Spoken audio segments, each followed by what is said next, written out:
Maya daughter of అధర్మ episode 34లోకి వెళ్ళిపోతే, మాయ mythology గురించి కాల్విన్ మరియు పాల్కి చెప్పేటప్పుడు బ్రహ్మదేవుడికి 4 తలలు ఉంటాయని అందరికీ తెలుసు, కానీ మాయ మాత్రం 5 తలల బ్రహ్మ అని చెప్పింది.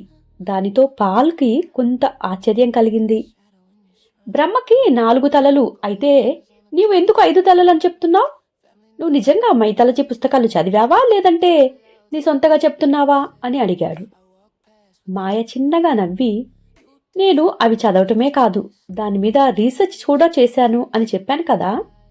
నా నరాలలో అణువణువులో అవి జీర్ణించుకుపోయి ఉన్నాయి. నా కళ్ళలోనే అవి మొత్తం కనపడుతున్నట్లు ఉంటుంది.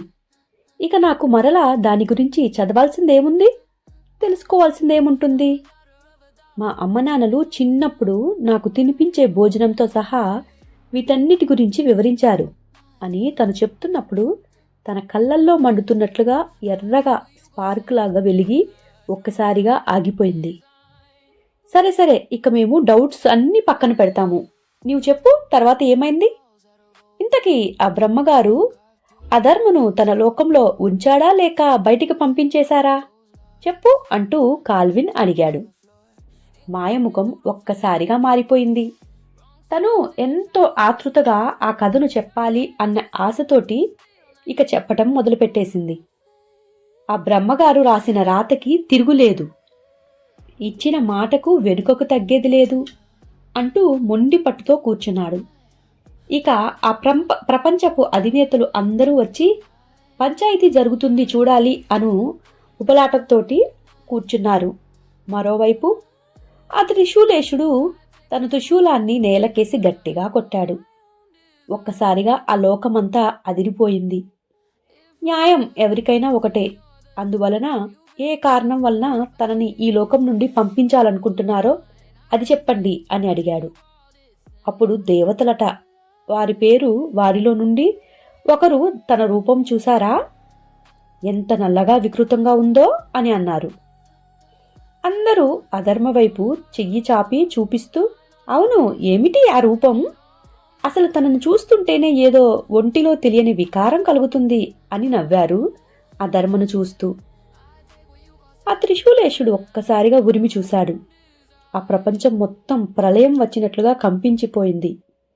అప్పుడు విష్ణువు గారు, సరే సరే ఈసా, నీవు చెప్పినట్లే చేద్దాం, పోయేదేముంది అంటూ అధర్మ వైపు చూసి, సరే అధర్మ, నీవు కూడా ఇక్కడే మా చెంతే ఉండు. నీవు అశుద్ధానివి కాదు, వీరికి ఎటువంటి హాని చెయ్యవు, నీ వల్ల వీళ్ళకి ఎటువంటి నష్టం కలగదు అని నిరూపించుకో. నువ్వు ఏ రోజైతే వీళ్ళకి నష్టం కలిగిస్తావు అని మాకనిపిస్తే అప్పుడు పంపిస్తాంలే, అప్పటి వరకు నీవు కూడా ఇక్కడే ఉండు అని నవ్వుతూ అన్నాడు. ఆయన అలా భరోసా ఇచ్చాడే కాని ఆయన మనసులో ఏదో ఆలోచన ఉపాయంతోటి ఉన్నాడు అన్నట్లుగా ఒక వంకర నవ్వు నవ్వాడు. అప్పుడే ఎదురుగా ఉన్న మిథ్య ఇదంతా గమనిస్తూ ఉంది. ప్రతి ఒక్కరూ అధర్మను అవమానించటం, నిందించటం తనకెందుకో సహించటం లేదు. ఇలా జరుగుతున్న కొంత సమయానికి అందరూ ఎవరి వార్తలు వాళ్ళు బ్రహ్మదేవుడికి విన్నవించుకుంటూ ఉన్నారు. ఇక బ్రహ్మగారేమో చాలా ఉత్సాహంతో ప్రతి ఒక్కరూ ఆయనకే అన్నీ విన్నవించుకోవటంతో ఆయన లేనిదే అసలు ఈ లోకమే ఉండదు అని చెప్పటం తనకి చాలా చెప్పలేని సంతోషం కలిగింది. వెంటనే మిథ్య బ్రహ్మగారి వైపు తదేకంగా తననంటేనే మితిమీరిన గర్వం వచ్చేలాగా భ్రమింపచేసింది చూస్తూ తన కళ్ళల్లోకి. కాని మిథ్య చేసే పనులు ఎవరికీ కనపడవు కదా, అంతటి అద్భుత శక్తి ఆమెకు ఉంది. ఎదుటివారు ఎంతటి ధీరులైనా మహాయోధులైనా వారిని భ్రమింపచేయగలదు. ఇక ఆ బ్రహ్మదేవుడు ఎలా తప్పించుకుంటాడు ఆ మిథ్య నుండి, ఆ భ్రమ నుండి? ఇక తన గర్వం నెత్తికెక్కింది. నేనే గొప్పవాడిని, ఈ లోకంలో అందరి దేవుళ్ళ కంటే అన్నిటికంటే నేనే అధికుడను అని విర్రవీగినట్లు ఆ సభలో మాట్లాడుతున్నాడు. దానిని ఆ త్రిశూలేశుడు గమనించాడు. చూశాడు. అలా చూస్తూ ఇక ఏమి చెయ్యాలో అర్థం కాక వెంటనే ఒక నల్లని తన రూపాన్ని పోలిన కాలభైరవుడిని సృష్టించాడు. అది కుక్క రూపంలోకి మారి అటూ ఇటూ తిరుగుతోంది. ఆ శివుడు మిథ్య వైపు చూశాడు. ఇక అంతే, ఆ మిథ్య చూపు ఆ కుక్క కళ్ళల్లో ఒక్క క్షణం పాటు తదేకంగా చూసింది. వెంటనే ఆ కుక్క బ్రహ్మదేవుడి వెనుకకు వెళ్ళి తన గోర్లతోటి బ్రహ్మదేవుడికున్న ఒక తలను విరిచేసింది. ఇందాకటి నుండి ఆ బుర్రకే ఎంతో గర్వం ఎక్కి మాట్లాడుతున్న ఆ బ్రహ్మదేవుడికి ఆ తల తెగి కింద పడటంతో ప్రాణం పోతుంది అన్నంత బాధ కలిగింది. ఇక మిగతా 4 తలలు కూడా విలవిలలాడసాగాయి, గడగడలాడాయి. తప్పైపోయింది అని తన మనసులో ఈశ్వరుడిని వేడుకున్నాడు. ఈశ్వరుడు కూడా సరే అన్నట్లు తల ఊపి కాలభైరవుడికి సైగ చేసి పక్కకు రమ్మని చెప్పాడు. ఇక ఆ గర్వం కాస్త బ్రహ్మదేవుడికి దిగిపోయింది. అందరూ ఒక్కసారిగా ఆశ్చర్యపోయి చూశారు. ఏమి జరుగుతుంది? ఇక్కడేమి జరుగుతుంది? బ్రహ్మదేవుని తలను తీయటం ఎలా అయింది? ఎవరికి సాధ్యపడుతుంది అని అనుకుంటుండగా ఆ కాలభైరవుడు మిథ్య కళ్ళ వైపునే చూస్తూ ఉండటం కొంతమంది దేవుళ్ళు అక్కడ గమనించేశారు. అంతే, అదిగో ఆ ఎదురుగా కూర్చొని ఉంది కదా, తన వల్లే ఇదంతా. తను తన ప్రయోగం ఇక్కడ మన మీదనే ప్రయోగిస్తోంది. దానివలన భ్రమ కలిగిన ఆ బ్రహ్మదేవుని తలనే పోగొట్టుకోవలసి వచ్చింది అంటూ ఆమె మీద పడ్డారు అంతా.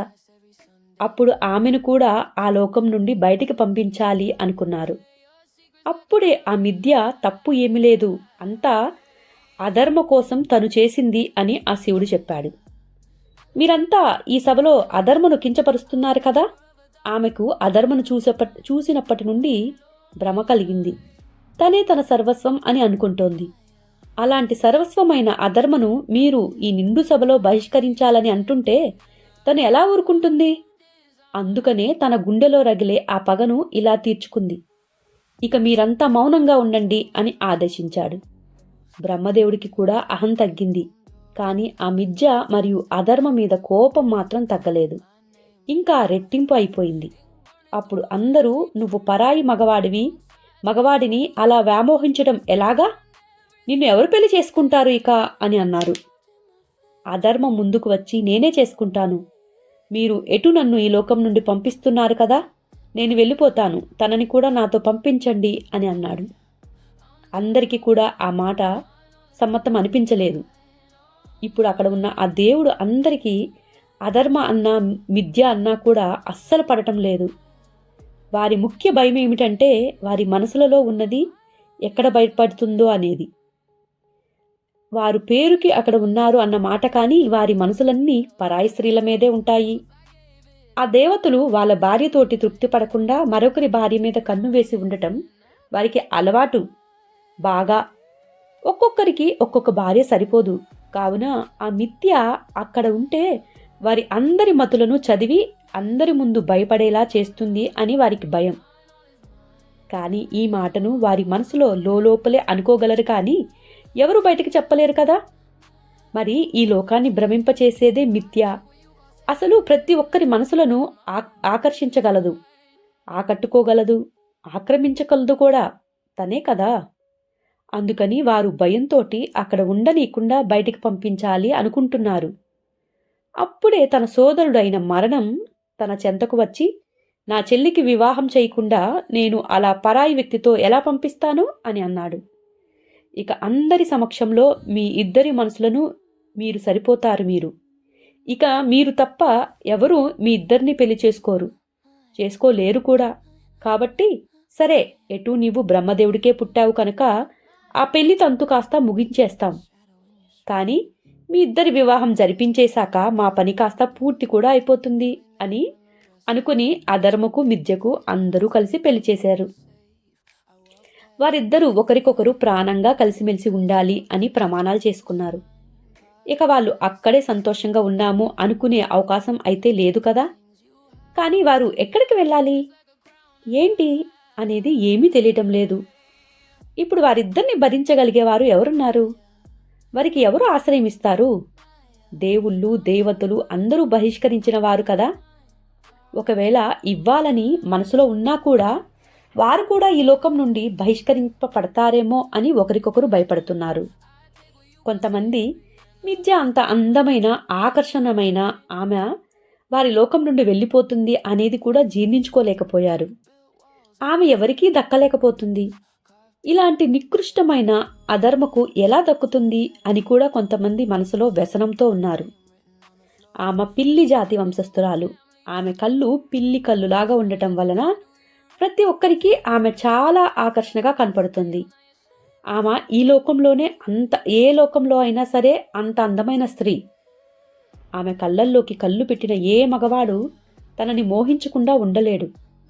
అటువంటి అందమైన ఆమెను కూడా ఈ లోకం నుండి బహిష్కరించాల్సి వస్తుంది.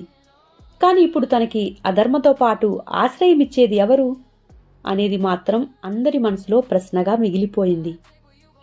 ఆ త్రిశూలేశ్వరుడు ఒకవేళ అధర్ముడు కనుక తనని అడిగితే ఏదో ఒక ఆశ్రయం చూడాలి అని మనసులో అనుకుంటున్నాడు. ఎందుకంటే తనను ఆశ్రయం అడిగిన ఎవరికీ ఇవ్వను అని చెప్పటం తన దగ్గర లేదు. తనకి అసలు ఆ మాటే రాదు. కానీ వీరిద్దరూ మాత్రం మౌనంగా అలాగే నిలబడ్డారు.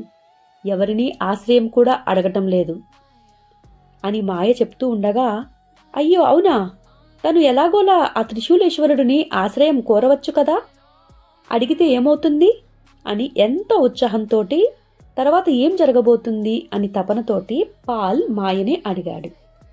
హాయ్ గైస్, ఈ రోజుతోటి ఈ ఎపిసోడ్ అయిపోయింది. మీకు నచ్చిందని అనుకుంటున్నాను. అవును, మాయ చెప్పినట్లు మరియు పాల్ అడిగినట్లు ఇప్పుడు ఆ అధర్మను ఏ లోకంలోకి పంపిస్తారు? అసలు తనని భరించగలిగే వ్యక్తి ఎవరు?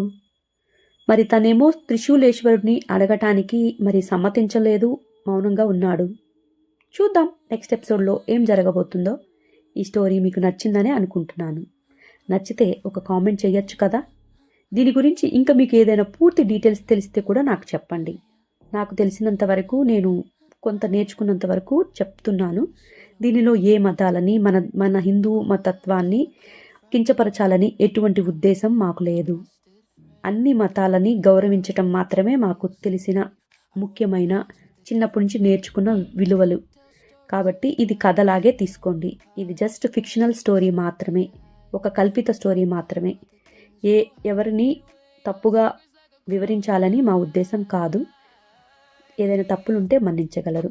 నెక్స్ట్ ఎపిసోడ్లో తిరిగి కలుద్దాం. ఇంతవరకు సపోర్ట్ చేస్తున్న మీ అందరికీ చాలా థ్యాంక్ యూ. Bye guys.